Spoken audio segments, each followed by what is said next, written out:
2021년 2월 14일은 안중근 의사가 중국 하얼빈에서 이토 히로부미를 저격하고 사형 선고를 받은 지 110주년이 되는 해입니다. 2014년 3월 26일 안중근 문화예술전의 조직위원장을 맡은 저는 중국 하얼빈 예총, 하얼빈 미술협회, 하얼빈 서예협회 등의 도움을 받아 중국 하얼빈시에서 안중근 의사 순국 104주년을 기념하여 안중근 문화예술전을 처음으로 열게 되었습니다. 당시 한국 언론에서도 놀랄만한 일이었고 중국 정부가 안중근을 추모하는 민간 행사의 승인을 내준 것도 이례적인 일이었습니다. 어려운 여건 속에서 열린 안중근 문화예술전은 당시 한국예총 하철경 회장, 한국미술협회 조광훈 이사장 등을 비롯하여 곽석손, 안진희, 이경수, 이미정, 임근우, 정창균, 정혜광, 차대영, 홍미림, 홍석창, 허은호 등을 비롯한 한중 양국의 작가들이 참석하여 한중 양 국민의 마음을 움직일 만큼 뜻깊은 행사가 되었습니다. 첫 행사에 이어 10월 26일 안중근 의사가 이토 히로부미를 저격한 지 104주년을 맞이하여 안중근 문화예술전은 다시 열리게 되었습니다. 이날 저는 안중근 문화예술에 협력해준 중국 작가들에게 공로상을 시상하였습니다. 2015년 2월 14일 안중근 의사가 사형 선고를 받은 105주년을 맞이하여 중국 하얼빈시 정부에서는 제가 기획한 안중근 문화예술전 전시와 안중근의 뮤지컬 영웅 공연을 열고 30여 명의 한국 기자단을 대거 초청하여 안중근 의사를 추모하는 행사가 대한민국과 중국 전역에 널리 퍼지게 하였습니다.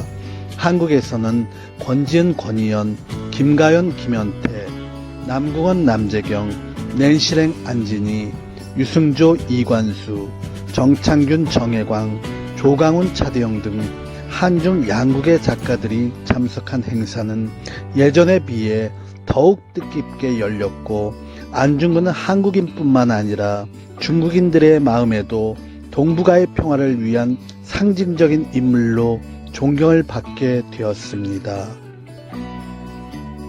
2월 14일 사형 선고를 받은 날 하얼빈에서 열렸던 행사는 한 달 후 안중근 의사가 순국한 3월 26일 안중근 의사의 가묘가 있는 용산구에서 열리게 되었습니다. 그날 저와 KBS 노은지 기상캐스트의 사유로 시작된 개막 행사는 당일 KBS 뉴스를 통해 알려졌고 뉴스를 접한 당시 이완구 국무총리가 전시장을 찾아 한중 양국의 작가들을 격려하였습니다.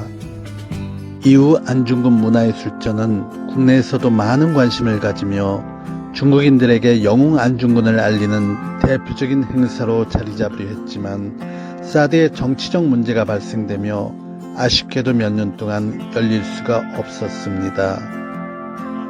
사드의 영향이 완화되며 2019년 한국과 중국 하얼빈에서 중국 정부 관계자들과 2020년 안중근 문화예술전을 개최하기로 했지만 2019년 말부터 시작된 코로나19의 영향으로 행사는 또다시 연기되었습니다.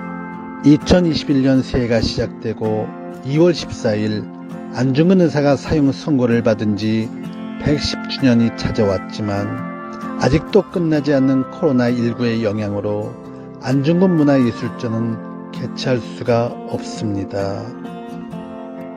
그러나 영하의 혹독한 날씨 속에서도 중국 하얼빈에서 안중근 추모 예술전을 개최하는 것이 목숨을 바친 안중근 의사에 대한 보답이라고 생각하며 일했기에 다시금 숭고한 뜻을 기리고자 이 영상을 제작하였습니다.